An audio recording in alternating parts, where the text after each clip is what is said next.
Well, the drowning of 400 migrants in the Mediterranean Sea has been one of the deadliest migrant tragedies of the last decade.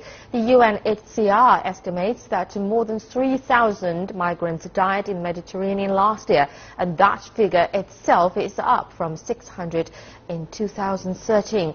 Now, Wei Jie reports on what is turning into a recurring tragedy. Mohammed and Elijah are twins. The brothers come from Aleppo in northern Syria.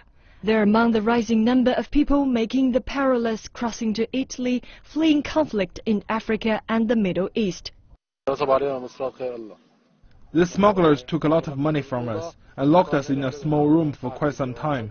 We were offered bread and cheese. We were tortured and insulted along the journey. But it was during their journey that they faced the real danger. The journey was arduous. Around 15 hours in, we had an engine failure. We were afraid we would die any minute and the boat would capsize. We were worried about the safety of the children on board. But for the brothers, the dangers of the journey far outweighed the need to flee from war-torn Syria. Reports predict that the ongoing conflict in the region will prompt thousands to attempt the dangerous sea journey to Europe from northern Africa.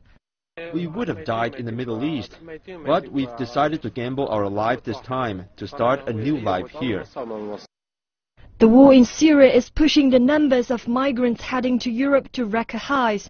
As the major entrance point into Europe, Italy says it needs the EU to share more of the burden.